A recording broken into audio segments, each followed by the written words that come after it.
Ndabaramukije abandi ndabahaye mwiriwe bivanye n'aho muherereye. Ni iteka n'umunezero ntangere byo gusubira kubana namwe mwe banywanyi mukurikira imboneshakure yacu no yanyu Shiramatsiko TV.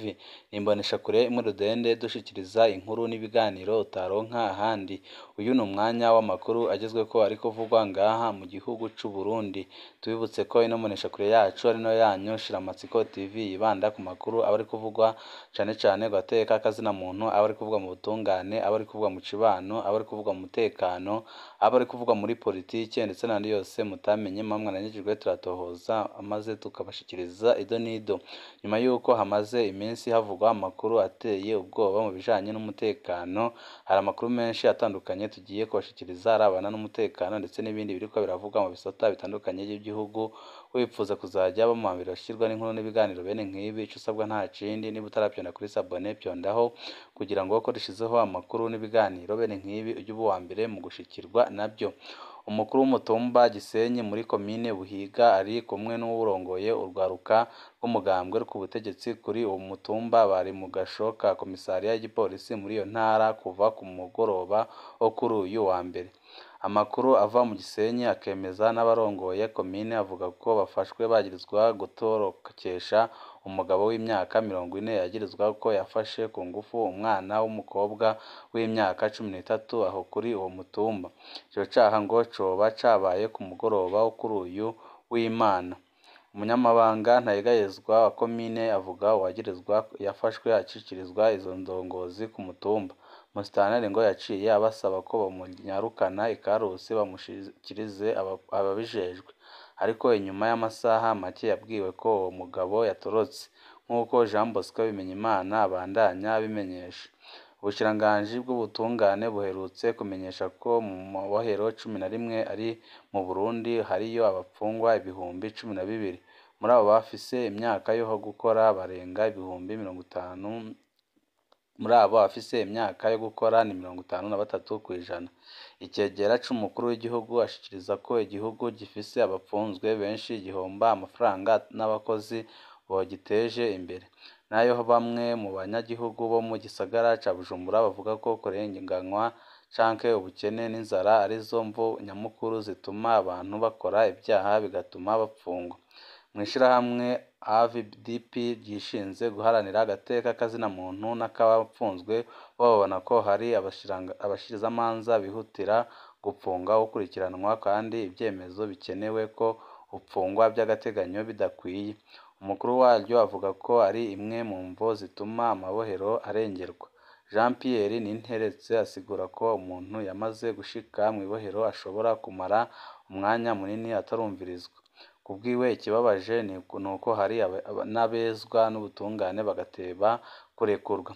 No mu ndwi iheze umukuru w'igihugu yemeje ko hari abacamanza basigaye bagoramika ingingo kubera ibiturire na ka mwana wa mama, ariko arugurura umwaka w'ubutungane. Igitega Evariste Ndayishimiye yasiguye ko bafata umuntu bakamuta mu ibohero kubera amohe y'abantu bakarekuza inkozi z'ikibi.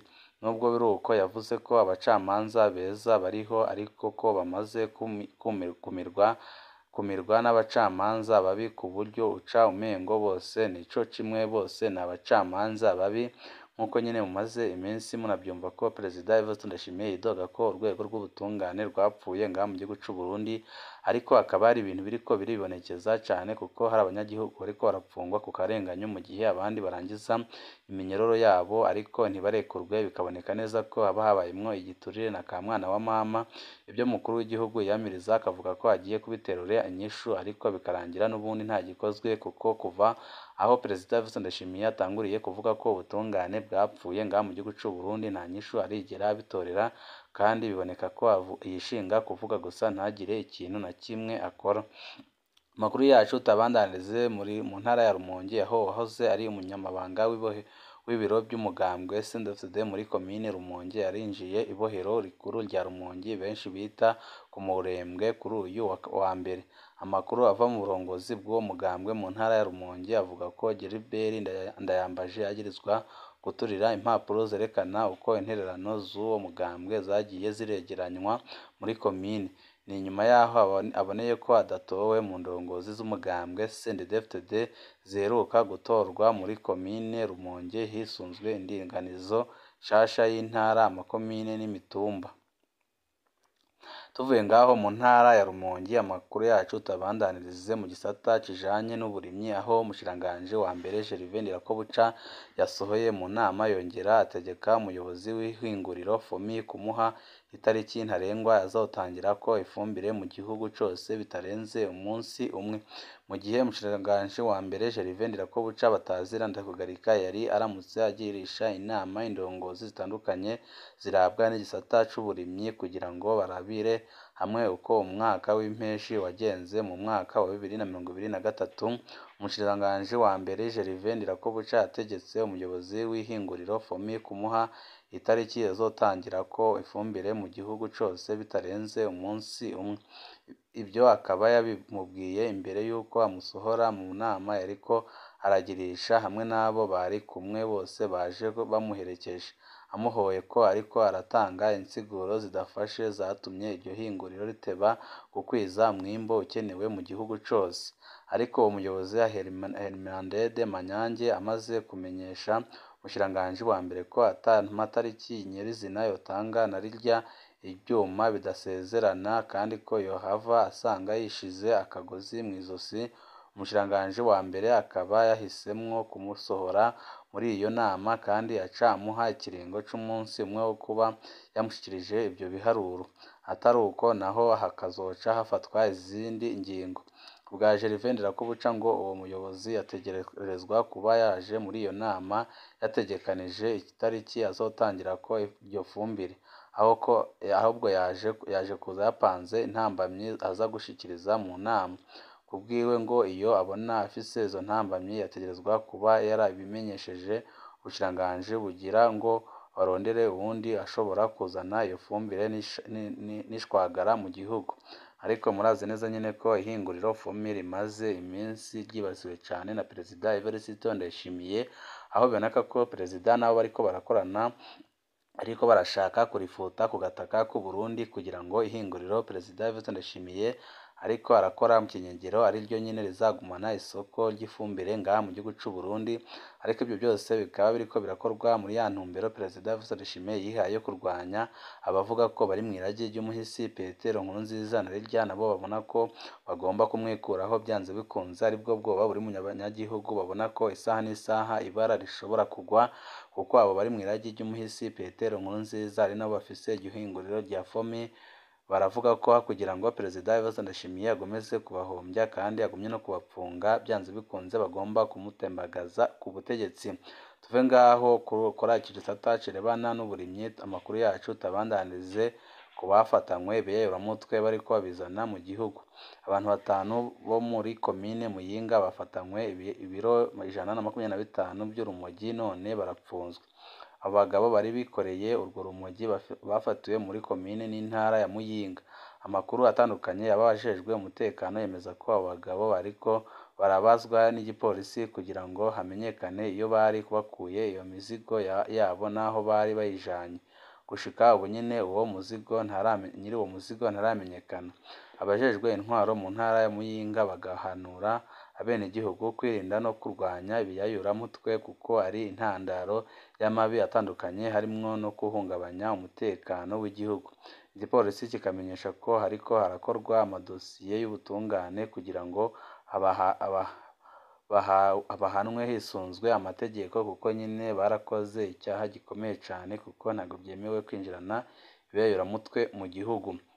Mvuye ngaho amakuru yacu tabandanirize kuri ino nkuru nanone iriko yaravugwa cane mu bisata bijanye n'amafaranga, aho banke nkuru BRB yabuze amafaranga ariko ikaba idashaka gutomora neza ko ata amafaranga ifise, ahubwo ikagaragaza izindi ngorane yahuye nazo, ariko abakiriya bayo bakabona ko ata kindi kiriko kiraba muri BRB ari ukubura amafaranga, kuko biribonekeza ko muri ino minsi amabanki atandukanye mu gihugu ata amafaranga afise, abanyagihugu bakibaza aho ibi bintu biza guherera. Murazi ko ibyo bintu nyine byatanguye igihe hafatwa ingingo ihambaye guhindura inote z'ibihumbi 5 n'ibihumbi 10, aho amafaranga yagiye abura mu mabanki atandukanye no ku mashyirahamwe yo kuguzanya no kuziganya, ariko bikaboneka ko nyine ari ikena ry'amafaranga riri mu gihugu. Ni ibiki biriko bishikira Ibanki Nkuru y'Igihugu?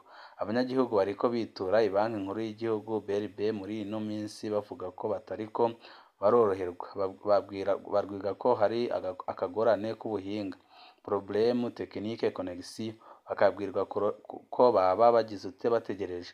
Nk'uko byemezwa n'abanyagihugu twayaze, ingorane yatanguye kwibonekeza kuva ku munsi wa gatanu igenekerezo rya mbere ukwezi kw'Icyenda umwaka wa 2023. Abituye iyo Banki Nkuru y'Igihugu uwo munsi batashe batakiriwe babwiwe ko ari akagorane kahabaye.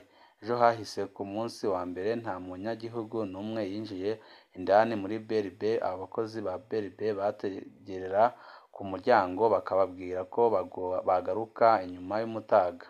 Uno munsi naho ku igenekerezo rya gatanu ukwezi kwa Cyenda 2023 mu masaha y'agatondo, abanyagihugu bashitse kuri BRB baca bagomba kubabwira ko hari akagorane. Abo banyagihugu baciye bamera nk'abanka, bavuga ko ibyo bitumvikana, baca barabugururira barinjira ari benshi, baca baguma indani. Mu nyuma batanguye kwakirwa bateba guhera isaha 5. Abanyagihugu baridoga, abadandaza bo bavuga ko ibikorwa byabo biriko birahungabana kuko nyine ata amafaranga bariko barabona mu gihe baba barayazanye ku mabanki, bavuga ko igihe cyose bazashakira bazayabona. Ibanki Nkuru y'Igihugu BRB irakwiye gutanga umuco kuri ibyo biriko birashika kuko biriko birateza ingorane zikomeye cyane. Imyidogo iribonekeza no muri FENACOBU na COPEC. Abanyagihugu bitura COPEC henshi babwirwa ko ata connexion, ahandi ntibahabwe igitigiri c'amafaranga bakeneye.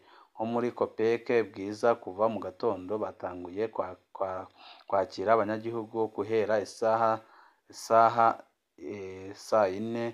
Ibyo bikaba byari byifashe nk'uko nyine muri COPEC Kanyosha, kandi bikaba bimaze iminsi itari mike.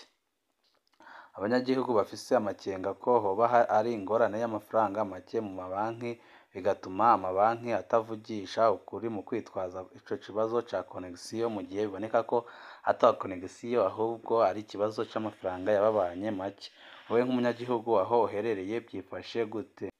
Birababaje kubona leta itariko iratorera inyishu ibibazo nk'ibi byose bihanze abarundi, mu gihe biboneka ko ari ibibazo bikomeye cyane, aho nk'abadandaza bariko barabura amafaranga kandi baba bayazanye bizeye ko igihe bazakenera bazayabona. Ibyo bikaba biriko birabatera igihombo gikomeye cyane, kandi bigatuma n'ibidandazwa ku isoko bizimba ku rugero rwo hejuru, kuko iyo bamaze kubura ibyo bajya kuranguza bafata ibyo bari bafise bakabishyira ku giciro cyo hejuru kugira ngo barindire ko amafaranga azaboneka bajye kurangura ibindi.